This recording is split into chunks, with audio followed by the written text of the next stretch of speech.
Assalamualaikum warahmatullahi wabarakatuh. Perkenalkan, kami dari kelompok 9 akan mempresentasikan materi tentang multisklerosis. Kelompok 9 yang beranggotakan Siva Husnuraini, Umi Sarah Fauzia Ali, dan terakhir Vina Kurnia. Selanjutnya materi akan disampaikan oleh Syifa.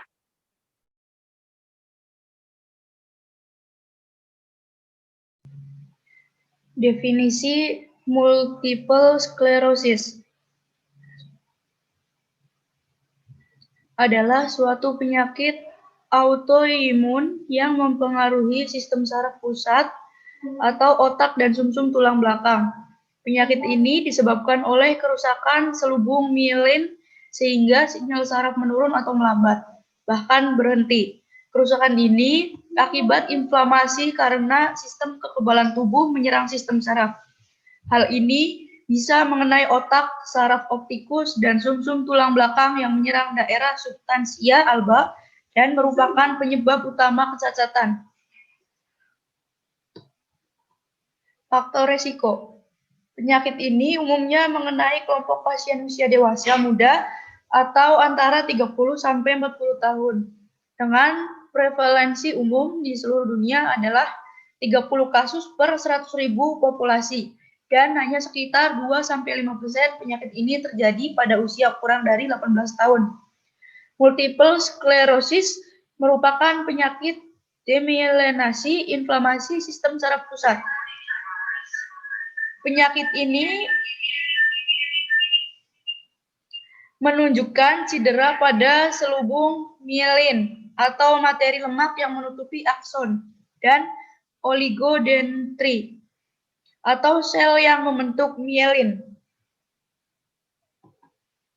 Etiologi. Hingga saat ini penyebab tidak diketahui, sebagian besar percaya disebabkan oleh virus atau kelainan genetik atau keduanya. Selain itu, faktor lingkungan juga dapat turut berperan. Seseorang dengan riwayat keluarga positif sedikit lebih berpotensi terkena penyakit ini pada dewasa muda. Penyebabnya dapat disebabkan oleh banyak faktor, terutama proses autoimun.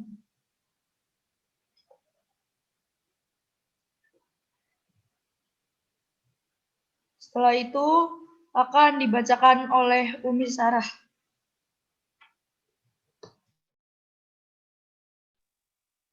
Patofisiologi. Mekanisme autoimun diduga terjadi melalui penurunan aktivitas limfosit T suppressor pada sirkulasi pasien penderita multiple sclerosis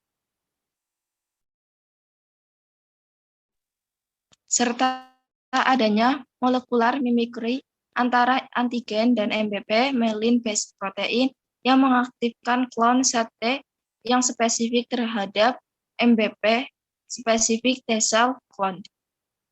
Limfosit T4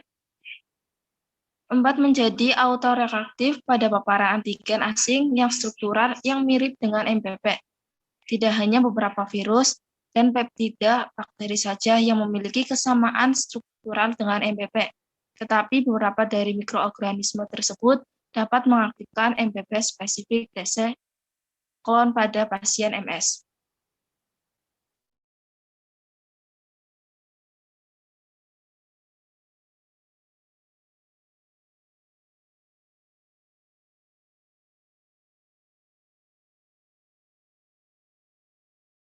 Selanjutnya adalah pathway dari multiple sclerosis.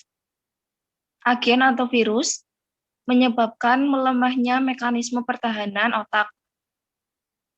Kemudian akan mengubah sistem kekebalan tubuh dan kesalahan dalam mempresentasikan antigen.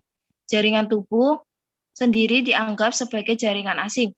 Kemudian kegagalan fungsi T yang superior.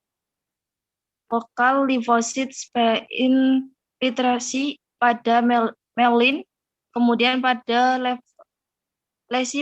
menyebabkan lesi pada myelin. Hal ini menyebabkan demyelinasi, kemudian menyebabkan multisklerosis. Kemudian ada infeksi virus, bakteri yang menyebabkan reaksi peradangan, pelepasan sitokin yang mengakibatkan pengaktifan atrosit yang kemudian akan menyebabkan disfungsi sawar darah pada otak, degenerasi mielin, merusak neuron, dan pembentukan pembuluh jaringan perut pada mielin. Adapun defek pada oligodendroglia yang menyebabkan pembentukan mielin menurun, merubah morfologi mielin, kemudian akan menyebabkan kerusakan mielin dan menyebabkan lesi multipel pada mielin. Adapun multisklerosis yaitu lesi di batang otak, depresi saraf pernapasan di medula oblongata, dan peningkatan kerja nafas. Kemudian ada lesi pada nervus trigeminus, glosopharyngus, refleks menurun, akumulasi mukus di trakea, dan obstruksi saluran nafas. Kemudian ada multiple sclerosis, B2, lesis di batang otak, depresi pusat kardiovaskuler di medula oblongata, peningkatan denyut jantung, kemudian jantung tidak efektif memompa darah ke seluruh tubuh.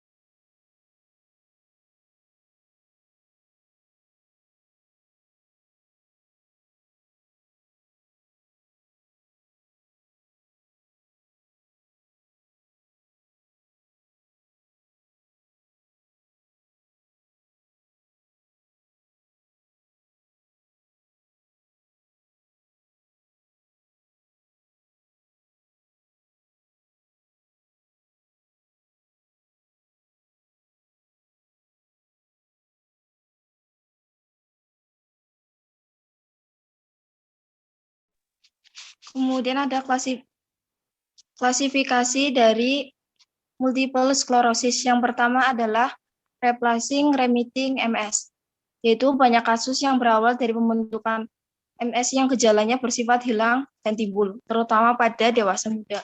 Merupakan perjalanan klinis yang klasik dari multiple sclerosis di mana terdapat fase relapse dan remisi. Gejalanya bisa memburuk dengan adanya serangan yang dapat berkembang menjadi sekundari progresif multiple sclerosis. Kemudian yang kedua ada sclerosis progresif MS. Gejalanya secara bertahap memburuk setelah serangan pertama dan terus terjadi peningkatan kecacatan tanpa diselingi remisi sama sekali. Sering melibatkan penurunan gerakan motorik tubuh atau kinerja sensorik terutama penglihatan. Yang ketiga adalah benign MS. Gejalanya relatif kecil, perkembangannya sangat lambat, sehingga hampir tidak terlihat secara klinis, atau ada sedikit serangan selama masa waktu panjang, biasanya sampai 15 tahun setelah diagnosis. Ada bukti yang menyebutkan bahwa perjalanan MS mungkin awalnya jinak, namun bukti dari penelitian jangka panjang menyebutkan kasus benign MS akhirnya mengakibatkan gejala dengan kecacatan yang signifikan. Yang keempat adalah sekundari progresif MS. Relapsing remitting MS dapat berubah menjadi bentuk sekundari progresif MS, di mana mulai terjadi penurunan yang relatif stabil, namun frekuensi remisi cukup jarang. Selanjutnya akan dijelaskan oleh Trisna.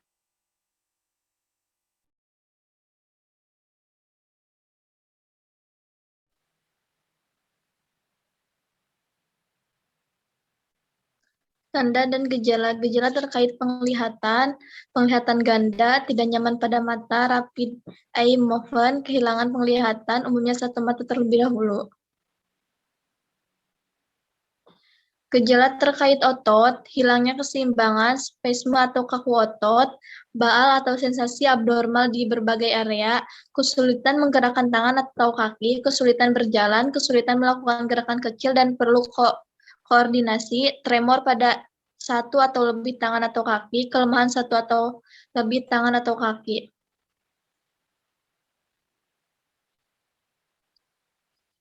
Selanjutnya akan dibacakan oleh Vina.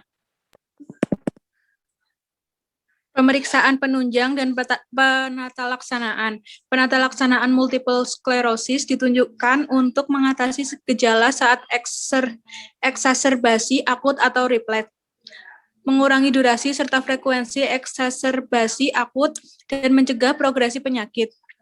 Disease Modifying Therapy atau DMT adalah golongan obat yang digunakan untuk mengurangi frekuensi eksaserbasi dan memperlambat progresi penyakit. DMT dapat dibagi menjadi imunomodulator atau imunosupresan. Medikamentosa simptomatik juga perlu diberikan untuk kenyamanan pasien. Medikamentosa, terapi medikamentosa pada multiple sclerosis ditunjukkan untuk memodifikasi penyakit dan mengurangi gejala. Disease Modifying Therapy. Medikamentosa untuk multiple sclerosis terutama bertujuan untuk memodifikasi penyakit. Disease Modifying Therapy atau DMT. DMT menggunakan obat golongan imunomodulator atau imunosupresan. DMT yang banyak tersedia sekarang efektif untuk mengurangi eksaserbasi atau relapse untuk tipe relapsing remitting, namun kurang efektif untuk mencegah perubahan tipe multiple sclerosis menjadi progresif dan tipe multiple sclerosis lainnya. Simptomatik medikamentosa, simptomatik yang dapat diberikan untuk mengurangi gejala klinis pasien multiple sclerosis seperti rasa lelah berlebihan, spastisitas, gangguan pencernaan dan berkemih, gangguan kognitif, dan nyeri. Golongan obat yang dapat diberikan antara lain kortikosteroid seperti metilprednisolon, dexamethasone, dan prednison untuk mengurangi inflamasi dan mempercepat penyembuhan pada eksaserbasi akut. Obat antiinflamasi non-steroid seperti ibuprofen untuk mengurangi nyeri. Rehabilitasi. Rehabilitasi multidisiplin dapat membantu mengurangi disabilitas dan memperbaiki kualitas hidup pasien multiple sklerosis. Fisioterapi yang dilakukan selama 8 minggu dapat bermanfaat untuk gangguan keseimbangan dan gait. Fisioterapi yang dilakukan selama masa perawatan 3 minggu dilanjutkan dengan latihan di rumah minimal 15 minggu, dilaporkan efektif mengurangi disabilitas pasien.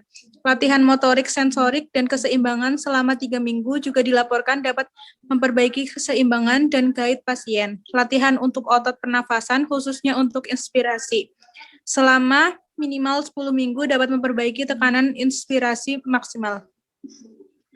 Terapi stem cell. Terapi stem cell atau sel punca memiliki potensi untuk multiple sklerosis tipe progresif. Beberapa penelitian klinis fase 1 dan 2 menunjukkan keamanan terapi ini, perbaikan pada hasil pemeriksaan tajam, penglihatan dan visual evok potensial, serta terjadinya reminiscensi pada sampel hewan percobaan.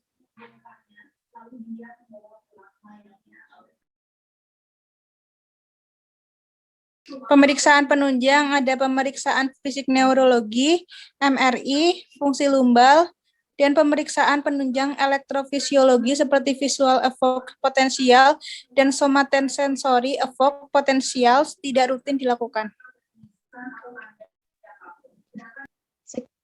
Sekian presentasi dari kelompok kami, kurang lebihnya kami mohon maaf. Terima kasih atas perhatiannya. Sekian, wassalamualaikum warahmatullahi wabarakatuh. Waalaikumsalam warahmatullahi wabarakatuh.